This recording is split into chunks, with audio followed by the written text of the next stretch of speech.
What's in the box?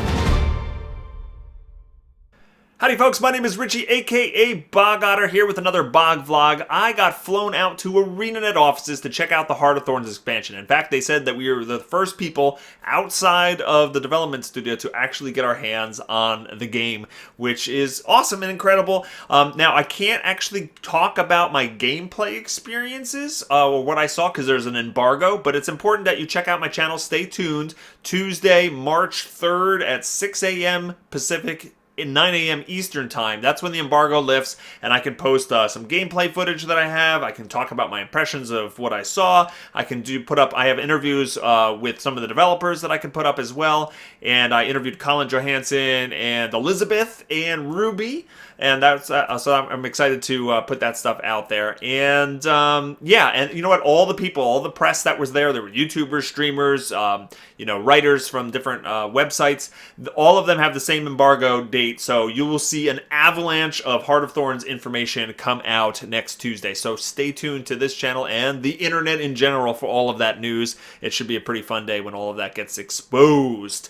And so we did get some time on the hands-on time with the game on the demo, and I was actually allowed to record footage. The demo is pretty, they did a good job of making it so you could only see what they wanted you to see. You know, my guildmate Matsta and I, we were comparing, like trying to figure out where there's screens or something like that that they probably didn't want to show us. But no, it seemed like a pretty tight thing, which is good because this is the demo that they're going to be using at PAX East just a couple weeks from now, early March. And so, the stuff that you see that comes out on next Tuesday, you will actually be able to play if you're heading out to PAX East. So it's a pretty cool demo overall. But I wanted to do a vlog to kind of talk about my experience during this trip. We're allowed to talk about the ArenaNet office and the people we met and just the event in general.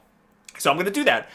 So I was there for 2 days. The first day I flew in was Monday, and we didn't have anything going on until the evening where they brought us to the ArenaNet office, and we got to have just basically like a dinner party there. They had food brought in, and if you ever saw pictures of ArenaNet on the internet, some of the most popular locations in the studio to take film or pictures of, you probably have seen them, is just like the kitchen area, because they've got like a bay of 6 microwaves, and they have unlimited troughs of snacks that you can, open up and just fill up bowls full of candy. They have like Reese's Pieces and M&Ms and pretzels and goldfish and cereal and all this kind of stuff. So it's a popular place for people to go.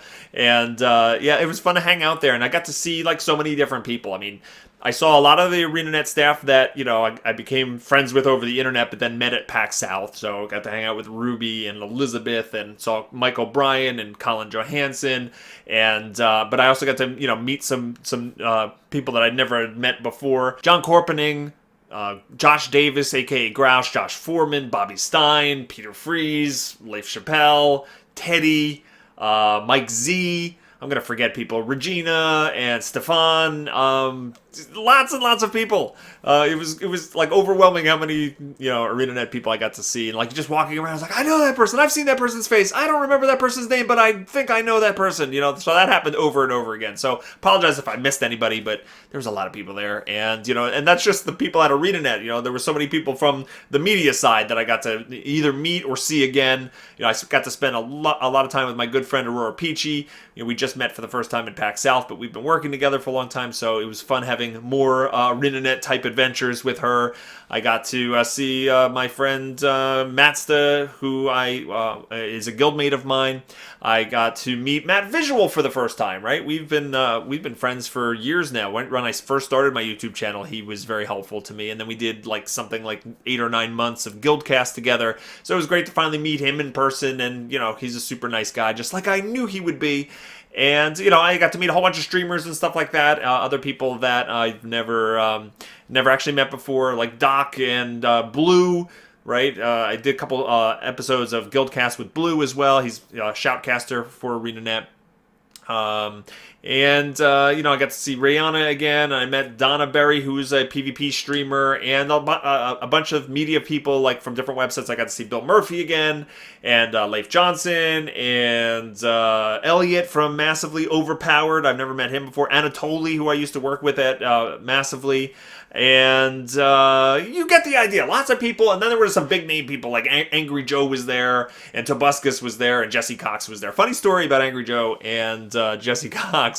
Aurora Peachy and I got paired up to do a PvP match against those two guys. So there were 3 other people on his team and 3 other people on our team. But we were playing a PvP match, and we got to record this. So look out for this later. But Aurora Peachy and I won both matches against those guys. Yes, the PvE crew took on I guess, other people, and we actually won some PvP matches. And during one of the matches, Jesse Cox got frustrated with me because I kept killing him, and he exclaimed at the top of his lungs, "F you, Bog Otter," because my character's name was actually Bog Otter in the game. And I believe Aurora Peachy got footage of that, so I really need that because it was pretty much the highlight of my entire life.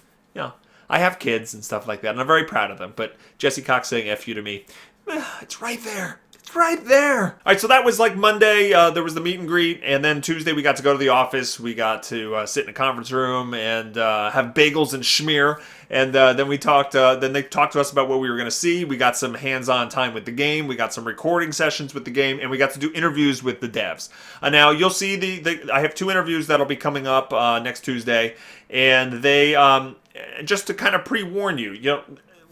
We knew going in, like, you know, Aurora Peachy and I were talking about, like, what kind of questions. And you saw when I was asking for questions last week on the channel.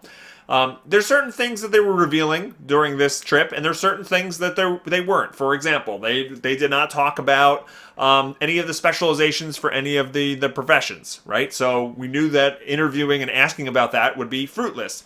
They weren't talking about a release date or a price or a collector's edition or any of those type of things. So they had very specific things that they couldn't talk about. So you'll see that the questions I ask are kind of, you know, play that game, right? They are talking more about what are your personal feelings about this, what are your, you know, name a funny or exciting story about this or that. I think it'll be interesting for a lot of people, but you just can't come into it thinking, oh, I'm going to watch this interview and I'm going to get all these hardcore facts that are previously unreleased information. So, you know, just a little bit of kind of a setup of what to expect. And so, yeah, after we did the interviews and stuff like that, we kind of had some free time in the office.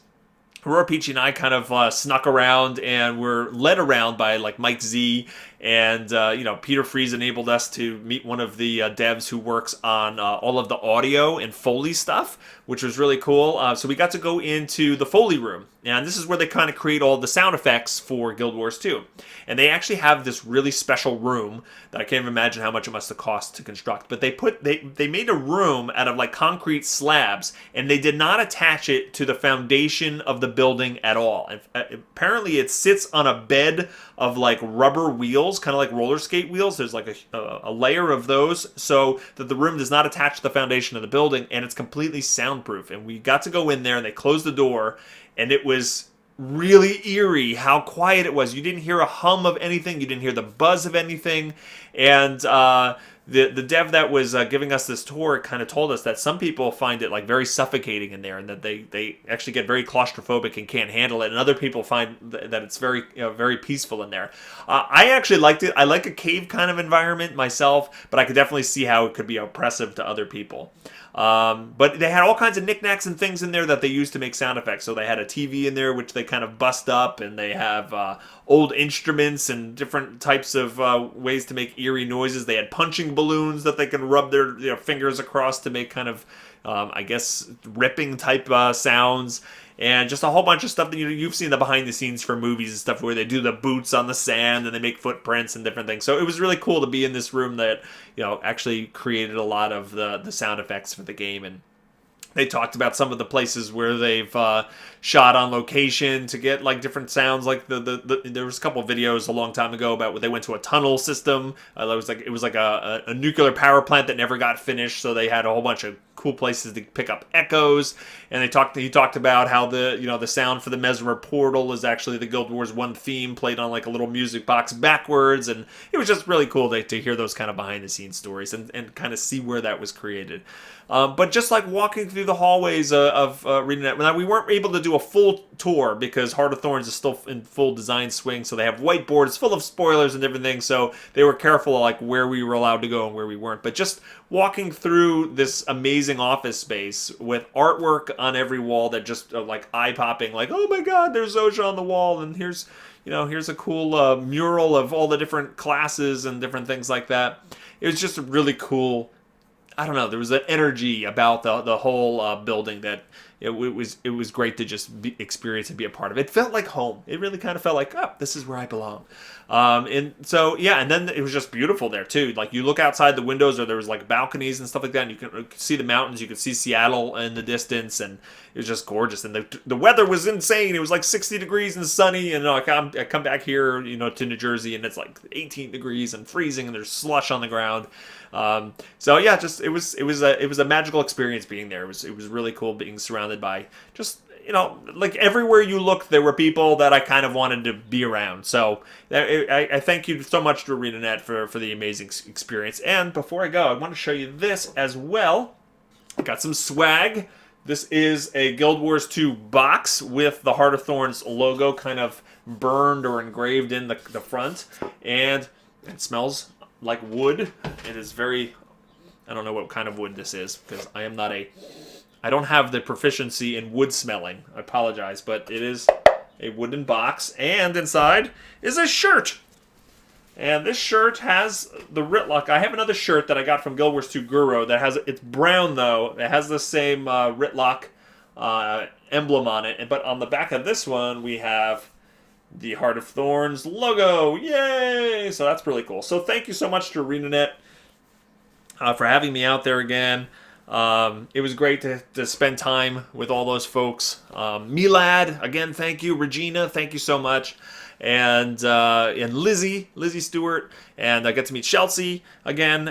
So thank you to everybody. If I forgot to mention it, please post in the comments or something, or tweet at me. I apologize. There was just so many awesome people that I got to see. But stay tuned next Tuesday for all of the information to drop. And I hope everybody has a fantastic day, and I'll see you next time. Take care.